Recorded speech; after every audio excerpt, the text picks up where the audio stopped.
सपना है देश के लिए कुछ करने का। सीटें लिमिटेड हैं, उन्हीं को मिलेगी, लेकिन जिन्हें नहीं मिलेगी उसे मिलेगा देश का एक जिम्मेदार नागरिक। तो इस देश को बदलना। जी, सबसे ज्यादा आईपीएस आईएएस बिहार से निकलते हैं। इसके बारे में हमने सुना एक बार आप संन्यास लेने चले गए थे। कौन वापस लेके आया आपको फिर? कहाँ? खाली पेट और खाली जेब इंसान को जो सिखाते हैं वो किसी यूनिवर्सिटी कॉलेज में नहीं सिखाया जाता वाला चाहिए। 10वीं का खान सर से बात हुआ, ये सीधा 12वीं पढ़ा के पास कर देंगे। अरे ऐसे नहीं होता, पहले 10वीं पास करनी पड़ेगी, फिर 12वीं होगी ना। ये तो कुछ भी नहीं है। एक बार क्या हुआ, हमारा स्कूल शुरू हुआ, शुरू होते ही 2 महीने के लिए छुट्टियां हो गई। टफेस्ट एग्जाम है इंडिया का, यूपीएससी। उसकी 2.5 लाख की फीस को हम 7,500 में कर दिए और सेम। बहुत बढ़िया, वेरी गुड। और इंडिया के सबसे बेस्ट टीचर के साथ जो भी है वो अपने सब्जेक्ट में उससे बेस्ट इंडिया में कोई नहीं। और इतना के बावजूद ऐसे हम लोग को लगता होगा 7,500 बहुत कम है। एक लड़की ने कहा कि सर शाम वाले बैच को ना मॉर्निंग में कर दीजिए। हम कहे बाबू तो इतना सबके इंडिविजुअल से तो बैच ट्रांसफर नहीं, क्या प्रॉब्लम है? उसने कहा ना शाम में हमको दूसरे के यहाँ बर्तन मांजने जाना होता है। तो हम लोग को लगता है कि जितना ये तकलीफ है इससे कई गुना जाते हैं। और कई बार तो ऐसा लगता है कि वो भी ना ले। एक लड़का बेचारा नदी से बालू निकालता था और वो बालू को भरता था, फिर नाव बालू को किनारे लेके बेचती थी और वो बालू भरता था, उससे मेरी फीस ले आया। हमारा हाथ कांप गया, हम कैसे फीस ले लेंगे यहाँ पर। बहुत बढ़िया।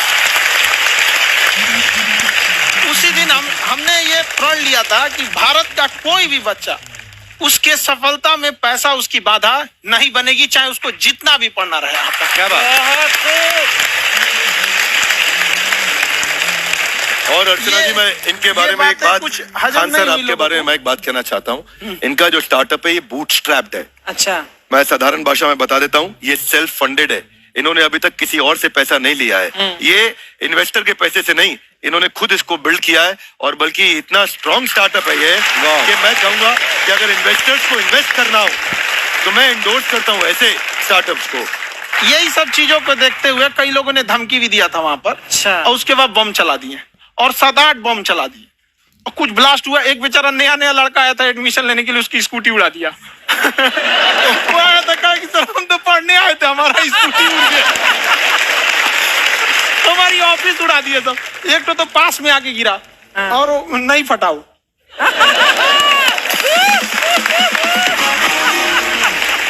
बाद में बहुत सारे लोग धमकियां दिए, लेकिन कहते हैं ना सूरज कितना भी तेज चमक ले समंदर नहीं सुखा सकता। वाह वाह वाह, क्या बात है। मैम एक्चुअली ये फीस कम करने का एक और रीजन है। 2.5 लाख 3 लाख की जो फीस में सब लोग पढ़ाई अफोर्ड नहीं कर पाते, इसलिए वो कुछ ही लोग अफोर्ड कर पाते, तो उनका मेंटल लेवल तो बहुत ऊपर चला जाता है। लेकिन एक पूरे देश का मेंटल लेवल थोड़ा सा स्टेबल नहीं हो पाता। तो जब फीस कम रहेगी तो हर वो लड़का तैयारी करने के लिए आगे आएगा जिसका सपना है देश के लिए कुछ करने का। सीटें लिमिटेड हैं, उन्हीं को मिलेगी, लेकिन जिन्हें नहीं मिलेगी उसे मिलेगा देश का एक जिम्मेदार नागरिक। तो इस देश को बदलना। हम लोग विश्व गुरु कहे जाते थे, क्यों? क्योंकि दुनिया से लोग हमारे यहाँ पढ़ने आए थे। चाइना से ह्वेनसांग आया, फायान आया, आज कोई नहीं आता है। हम लोग का उद्देश्य एक समय आएगा जो फिर आएंगे यहाँ पढ़ने के लिए।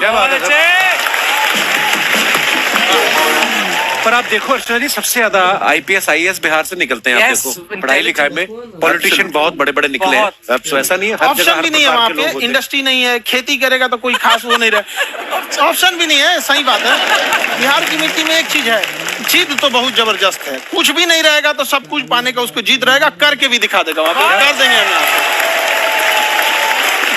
विवेक सर, आपके बारे में हमने सुना एक बार आप संन्यास लेने चले गए थे। कौन वापस लेके आया आपको फिर? कहाँ तक पहुंच गए थे आप? नहीं, मैं एमबीए की पढ़ाई के बाद मैं ये सोचा था कि अपना जीवन भगवान की सेवा में समर्पित कर दूं। अच्छा। बहुत साल मैं वृंदावन में रहा था और गुरुकुल में रहा था। अच्छा। और वहाँ सेवा करना, बहुत अच्छी शिक्षा मिली। मैं बोलता हूँ मेरी असली एमबीए वही थी, मोस्ट ब्यूटीफुल एसोसिएशन।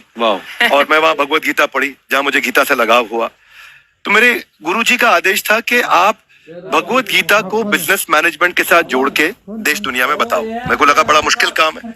मैंने बाद में देखा कि डॉक्टर स्टीफन कॉवी, जिनकी किताब है 7 habits of highly effective people, आप सबने पढ़ी हो, उन्होंने बोला मैंने 7 हैबिट भगवत गीता से लिए और हमारे देश के लोग ऐसे हैं जो मेरी किताब पढ़ते हैं, जो कि 3.5 मिलियन कॉपीज बिक चुकी है और भारत में भगवत गीता नहीं पढ़ते। तो मुझे लगा कि मैं गीता विद मैनेजमेंट के ऊपर आकर के बातचीत करूं। मुझे लगा बहुत कठिन होगा, पर मेरे गुरुजी का आदेश था कि कठिनाई आपको तभी तक दिखेगी जब कठिनाई को देखोगे। तो एक छोटा उन्होंने मुझे बताया, पूछा कि इस कमरे में लाल रंग कितनी जगह है, देखो आप भी एक बार जरा देख के बताओ। कुछ 7-8 जगह लाल रंग दिख रहा है यहाँ पे आपको? 1, ये 2, वो लाल रंग टी शर्ट पे 3, 4, 5, ये लाल हो गया 6, उधर लाल हो गया 7, एप्पल लाल, बिल्कुल ठीक 7। पर जब आप लाल रंग ढूंढ रहे थे तो क्या आपको हरा रंग दिख रहा था? Yes no? नहीं। जब आप लाल रंग ढूंढ रहे थे तो क्या आपको काला रंग दिख रहा था? Yes no? नहीं। नो। जिंदगी भी ऐसी है, जो ढूंढोगे वही मिलेगा, बाकी कुछ नहीं मिलेगा। तो उन्होंने कहा कि आप इसी सोल्यूशन पे फोकस करो और गीता के मैसेज को पहुंचाओ। तो मैं बिजनेस मैनेजमेंट के प्रोग्राम्स कॉर्पोरेट्स में करने शुरू किए, क्योंकि गीता पहला मोटिवेशनल सेमिनार जो पृथ्वी के इतिहास में कपिल जी हुआ, वो कृष्ण ने दिया था। पहले मोटिवेशनल स्पीकर इस पृथ्वी के इतिहास के कृष्ण थे, जिन्होंने अर्जुन को रणभूमि में मोटिवेट किया था। बड़ी पेशेंस कृष्ण ने अपने लीडरशिप क्वालिटी से दिखाई। वो मुझसे मुझे बड़ा इंस्पायर किया, वो चर्चा ने इंस्पायर किया, और डिस्कशन ने इंस्पायर किया। तो उस डिस्कशन को मैं आज भी लेके चलता हूँ अपने साथ। खान सर, हमने सुना है आप 5 स्टार में रुके थे कल और नीचे जाके वड़ा पाव खाने गए आप रेडी पे। एक्चुअली क्या है ना कि वहां जो चीजें सीखने को मिलती है ना, खाली पेट और खाली जेब इंसान को जो सिखाते हैं वो किसी यूनिवर्सिटी कॉलेज में नहीं सिखाया जाता। और गरीबी बड़ा बेशरम चीज होती है। तो कहते हैं कि मौत भी तू जल्दी आया कर गरीब के घर में। कफन का पैसा भी खर्च होता है दवाइयां खरीदते खरीदते। हाय हाय हाय, क्या बात है। और खान सर की खासियत ये है कि जिसको तो पढ़ना है, जिसको एजुकेशन चाहिए, वो तो इनका वीडियो देखते हैं।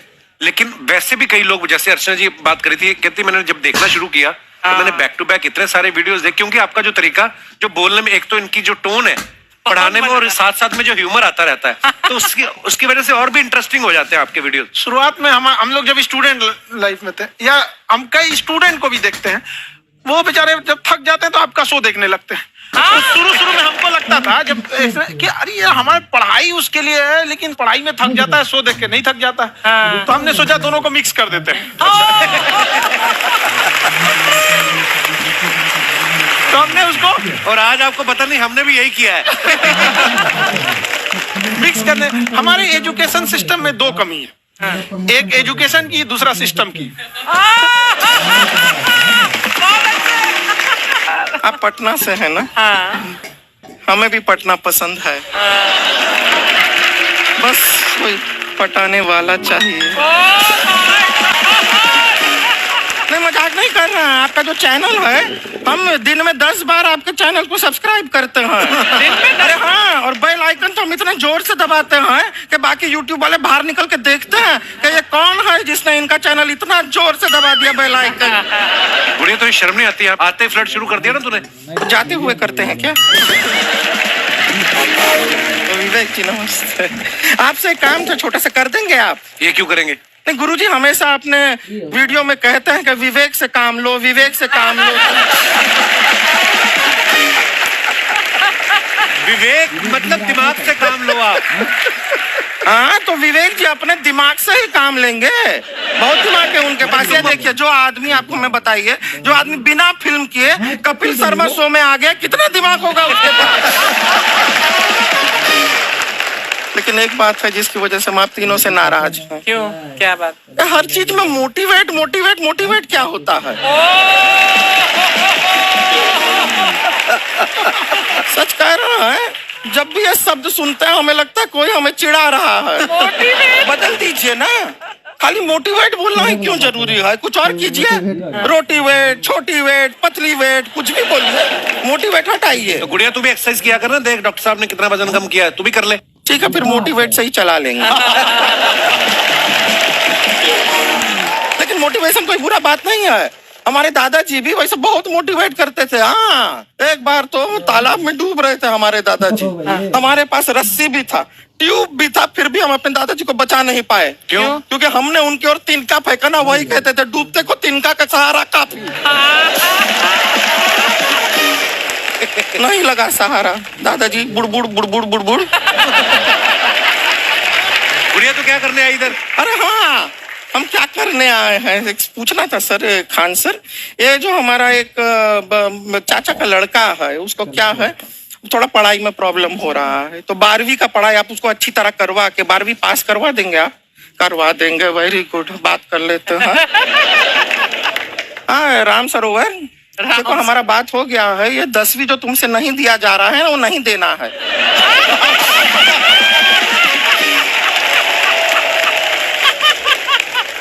टेंशन नहीं है, 10वीं का खान सर से बात हुआ, ये सीधा 12वीं पढ़ा के पास कर देंगे। अरे ऐसे नहीं होता, पहले 10वीं पास करनी पड़ेगी फिर 12वीं होगी ना।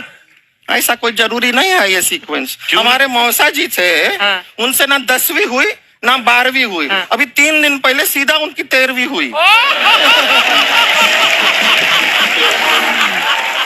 एक्चुअली क्या है, पढ़ाई लिखाई का हमको बहुत ज्यादा नॉलेज है नहीं, गांव में पढ़े हैं ना सर। स्कूल कहाँ होते थे अर्चना जी, गांव में स्कूल नहीं था, पेड़ के नीचे पढ़ते थे हम। यहाँ तक कि हमारे पास ब्लैक बोर्ड भी नहीं था, हमारे मोहल्ले की जो भैंसिया थी उसको खड़ा करके टीचर उसके ऊपर लिख के पढ़ाती थी। मजाक नहीं कर रहे हैं।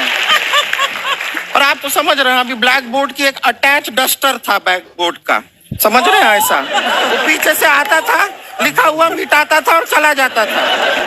ये तो कुछ भी नहीं है। एक बार क्या हुआ, हमारा स्कूल शुरू हुआ, शुरू होते ही 2 महीने के लिए छुट्टियां हो गई। क्यों? ब्लैक बोर्ड ने बछड़ा दिया था ना।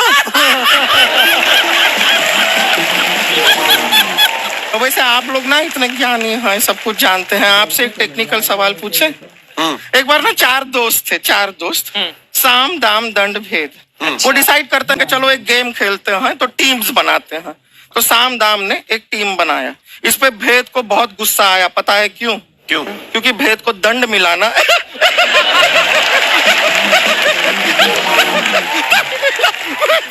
ये सिर्फ हंसती नहीं है सर, थोड़ा सा पेट्रोल पिला दो स्टार्ट भी हो जाती है। इतना ही क्यों, और भी बता दीजिए। जब हम बीमार होते हैं हम डॉक्टर के पास नहीं मैकेनिक के पास जाते हैं, और डिटेल दे दीजिए। ऐसा कुछ नहीं है सर, ये बोलते हैं खाली। लेकिन अभी एक रिक्वेस्ट था सर, हमारा एक भाई है, पुरुषोत्तम नाम है उसका, वो गांव से आया हुआ है, आप लोग थोड़ा उससे सब बातचीत करेंगे, थोड़ा उसको प्रोत्साहन देंगे। और शर्मा जी आपसे भी एक रिक्वेस्ट था, आपसे हमने कभी कुछ मांगा नहीं है, पुरुषोत्तम आएगा ना, एक बार बस उससे कह दीजिएगा, पुरुषोत्तम तुम कितने हैंडसम हो। मैंने देखा ही नहीं अभी तक। तो देख के बस बोल दीजिएगा तुम ठीक है। कितने हैंडसम हो, ऐसा बोल दीजिएगा प्लीज। ठीक है। हम बुला लेते हैं पुरुषोत्तम।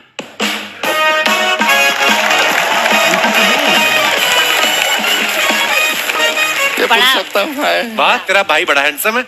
है तो हमारे खानदान में सब हैंडसम है, ज्यादा चापलूसी करने का जरूरत नहीं है। देखा हमारा यहाँ पे कितना चलता है। एक नंबर दीदी, एक नंबर। सब लोग हैं, हाँ, नमस्ते कर दो। ये बड़ा अच्छा लड़का है, गांव में ना भैंस चराता है, इसको थोड़ा मोटिवेट कीजिए ना। नहीं तो मतलब भैंस चराता है तो मोटिवेट करके क्या होगा, शेर चराएगा बाद में। और शेर चराएगा तो शेर इसको चर नहीं जाएगा। नहीं नहीं, ऐसे हम खाली कह रहे हैं, तुम्हारा चेहरा थोड़ा बकरी जैसा है ना, तो वैसे ये सब बड़े बड़े लोग हैं, इनको बताओ क्या बनना चाहते हो जीवन में आगे?